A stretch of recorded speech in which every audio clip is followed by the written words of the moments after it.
3.8 is almost here, and today I'm here with the full 3.8 updated guide for the character in Phase 2, one of them being Lingsha. In this video, I'm taking you over her kit and eidolons, best Lightcone options, best relic sets and Planar ornaments, the stats you want to run on the relics for mainstat and substat goals, and then some general team building ideas. So Lingsha's basic attack will deal fire damage based off her attack to a designated enemy. Her skill deals fire damage based off her attack to all enemies at the same time and will restore HP equal to 14% of Lingsha's own attack plus 420, and will also give a 20% action advance to Fuyuan. Her ultimate inflicts a debuff called Befog on all enemies first, and while in Befog, targets will receive 25% increased break damage for 2 turns. Then deals fire damage equal to 150% of Lingsha's attack to all enemies, and will restore HP equal to 12% of Lingsha's attack plus 360 for all allies, and will also action advance Fuyuan's action by 100%. Lingsha's talent will allow her to summon Fuyuan when using skill with an initial speed of 90 and an initial action count of 3. When taking action, Fuyuan will launch a follow-up attack that deals fire damage based off Lingsha's attack to all enemies, and will additionally deal fire damage based off her attack to a random enemy, and this damage will prioritize targets who have both toughness greater than 0 and fire weakness. It will also dispel a debuff from all allied characters, and restore HP equal to 12% of Lingsha's attack plus 360. You can accumulate up to 5 action counts for Fuyuan, and when reaching action count 0 or when Lingsha is knocked down, Fuyuan will disappear. If Fuyuan is already on the field, you can increase Fuyuan's action count by 3 by using Lingsha's skill. Her technique will immediately summon Fuyuan at the start of the next battle, and will inflict Befog on all enemy targets for 2 turns. Her A2 will increase this unit's attack or outgoing healing by an amount equal to 24%/10% of break effect, up to a maximum increase of 50%/20% respectively. Her A4 will regenerate 10 energy when using a basic attack, and her A6 while Fuyuan is on the field and any character takes damage or consumes HP. If a character on the team has their current HP percentage fall lower or equal to 60%, Fuyuan will immediately launch the talent's follow-up attack against enemies. That will not consume Fuyuan's action account and can trigger again after 2 turns. For her eidolons, her E1 will increase Lingsha's weakness break efficiency by 50%, and when an enemy unit's weakness is broken, their defense will be reduced by 20%. Her E2, when using ultimate, will increase everyone's break effect by 40% for 3 turns. E4, when taking action with Fuyuan, will restore HP equal to 40% of Lingsha's attack for the ally whose current HP is the lowest. And her E6, while Fuyuan is on the field, it will reduce all enemies all-type res by 20%. Fuyuan's attacks will additionally gain 4 instances of damage, with each instance dealing fire damage based off 50% of Lingsha's attack and 5 toughness reduction to a random enemy. That similarly will prioritize targets with both toughness greater than 0 and fire weakness. For her best Lightcones, her best one is still her old signature Lightcone, providing the wearer a 60% increase to break effect, and giving the wearer access to another debuff called the Woe-Free State that is inflicted by ultimate. Enemy targets that have Woe-Free will take 10% increased damage, and the effect will be increased by 8% if the wearer's current break effect is 150% or higher. Very simple yet effective Lightcone. 60% break effect is going to be really good for building Lingsha herself, since you do want to build her with break effect. On top of that, it gives you access to a 18% vulnerability total when reaching 150% or higher break effect, which is going to be universally good not only on break teams, since it is just some extra damage you can deal, but also on non-break teams where you may use her as a general support, because it is 18% free damage dealt to enemies. So it's a good debuff overall that you practically get full value of by just building her normally. On top of that, making her significantly easier to build with a 60% increase in break effect, which makes this her best in slot. Another option you can use is Luocha's signature Lightcone, providing the wearer a 24% increase to attack. After the wearer uses an attack, for each different enemy target that the wearer hits will regenerate 3 energy, accumulating up to 3 times this way. After the wearer uses their ultimate, all allies gain 12 speed for 1 turn. Lingsha's healing does scale off her attack, so getting an attack increase is going to be pretty nice. On top of that, when you do use your skill or ultimate, you do get the full effect since it does hit everyone on the field.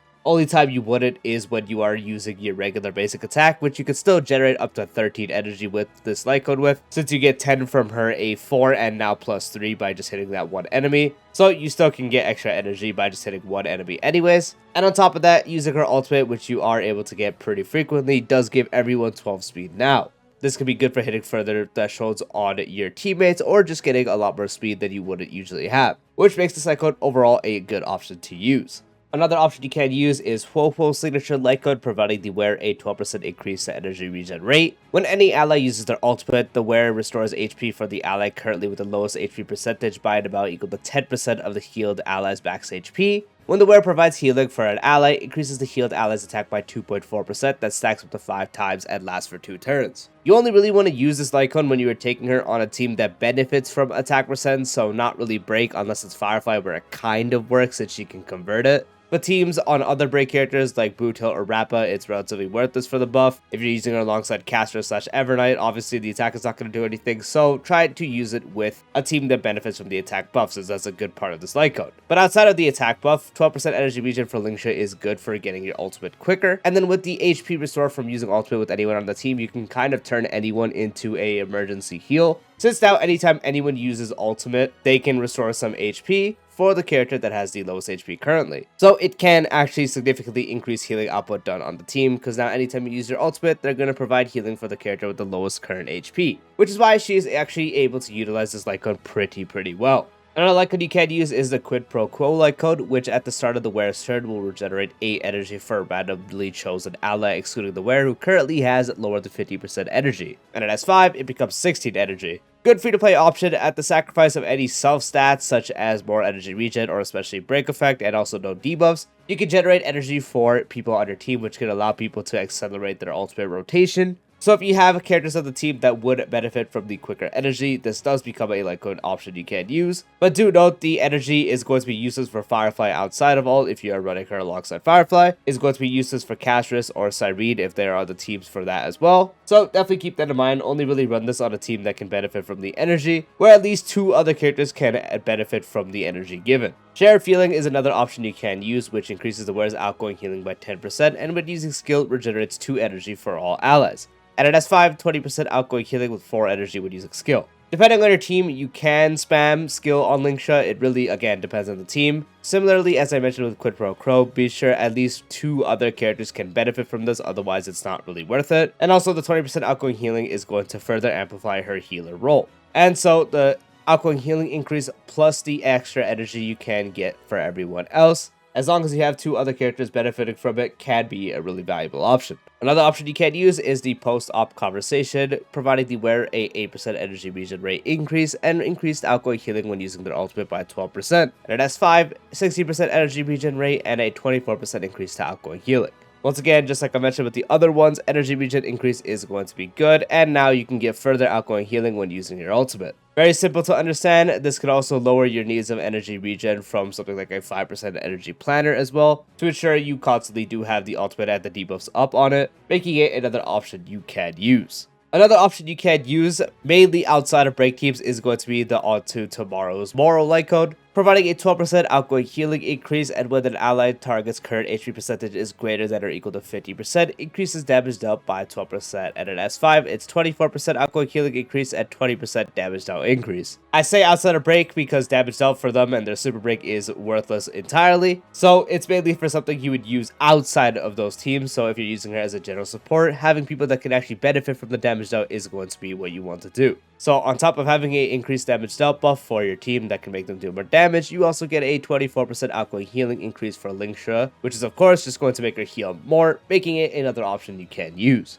For relic sets, this does depend if you want to reach a higher speed threshold or you want to focus on the best damage for Lingsha. If you want to focus on the best damage for Lingsha, especially on our break teams, 4-piece Iron Cavalry is going to be the way to go. 2-piece increases break effect by 16%, 4-piece gives a 10% defense ignore when dealing break damage to an enemy target when having 150% break effect or higher, and reaching 250% or higher break effect, the super break damage dealt to the enemy target additionally ignores 15% of their defense. So on a break team, especially where someone else is converting damage to super break damage for the entire team, such as the upcoming character Dahlia, or if you run her alongside the Harvey Trailblazer who can also do that, you can get the best damage output from Lingsha. And even if the super break isn't being converted, you still get 10% defense ignore from regular break damage, so that can be something you still do notice. 2-piece 16% break effect is also nice since it helps you get closer to the 200% break effect mark you want to hit regardless. So if you want to focus the best output of Lingsha's own personal damage, then you want to run 4-piece Iron Cavalry. Otherwise, you can just run 2-piece Break and 2-piece Speed, so 2-piece Warrior Goddess or 2-piece Relief Ordeal or 2-piece Hackerspace for the speed 6% buff that it provides.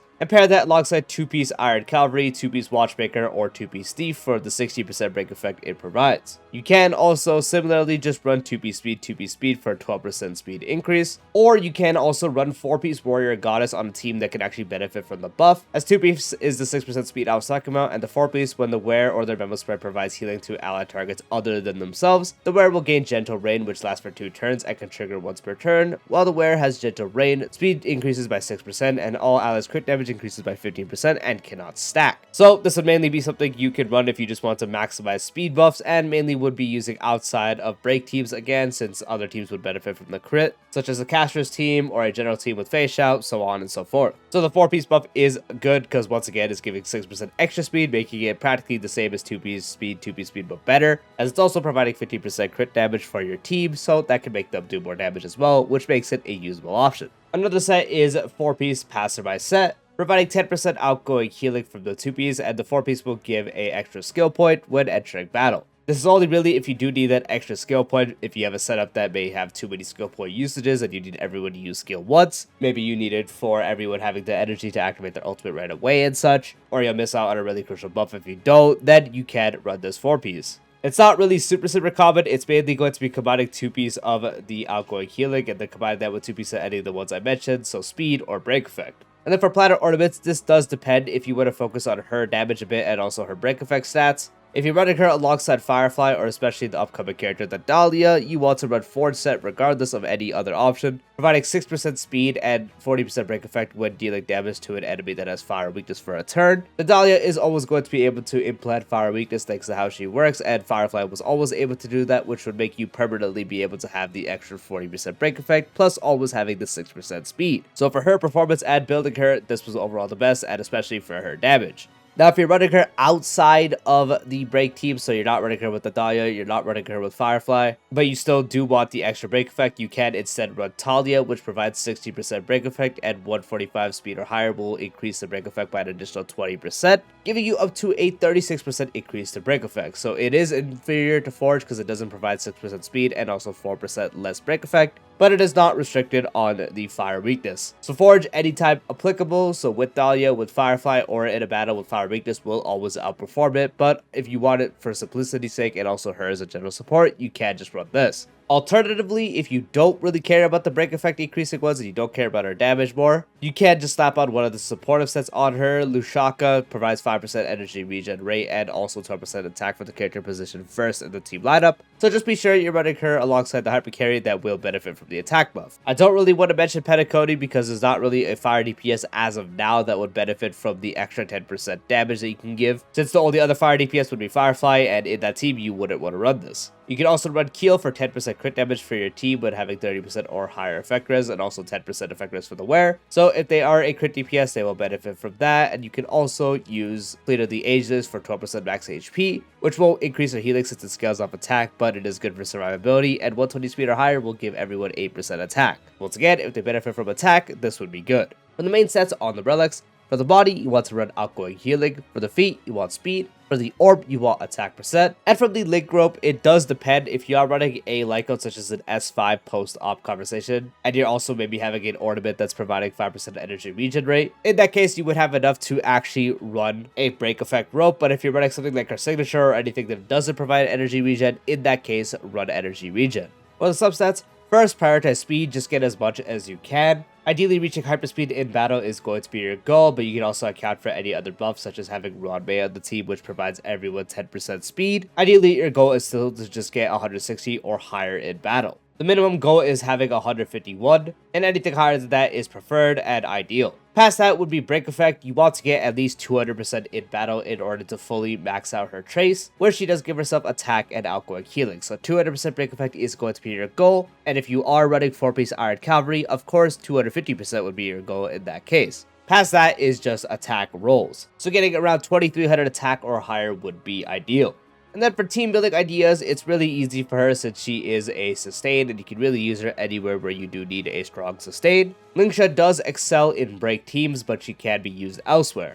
So break team I'm going to use as an example would be Bootil in my case, since he's like the only break DPS that I actually have. So it'd be Lingsha herself for the sustained, it would be Bootil as the DPS, and then another slot would usually go to Fugue to enable Bootil to do Super Break and such. Last slot would usually go to Ruan Mei in this case, or also the Dahlia now, but she's not out as I'm recording this. So in my case, I would just go ahead and put Ruan Mei. Similar team if you're running Firefly, so you just sub out Bootil obviously for Firefly and or Rappa. Whoever your break DPS is, you would usually have Fugue, as they usually always want Fugue. Rod May is going to get replaced with the Dahlia, you would run her. Or you could also run Harmony Trailblazer in that slot. So that's kind of how you would go about the break teams, but if you are running her on a non-break team, let's say a Castress team, so it would obviously be Lingsha as sustained, and then it would be Castress as one of the DPS here. The third slot for Castress specifically would always be Evernight, so you'd put her here. Last slot would go to Tribi or especially Cyrene, so the team would look something like this. Pretty much the full Remembrance team minus not having Hyacinth, and if you don't have Cyrene, you can put Tribi there instead. That is completely fine. It would look like this. Or if you want to use her with someone like Fei Xiao, the team would look like Lingsha Fei Xiao.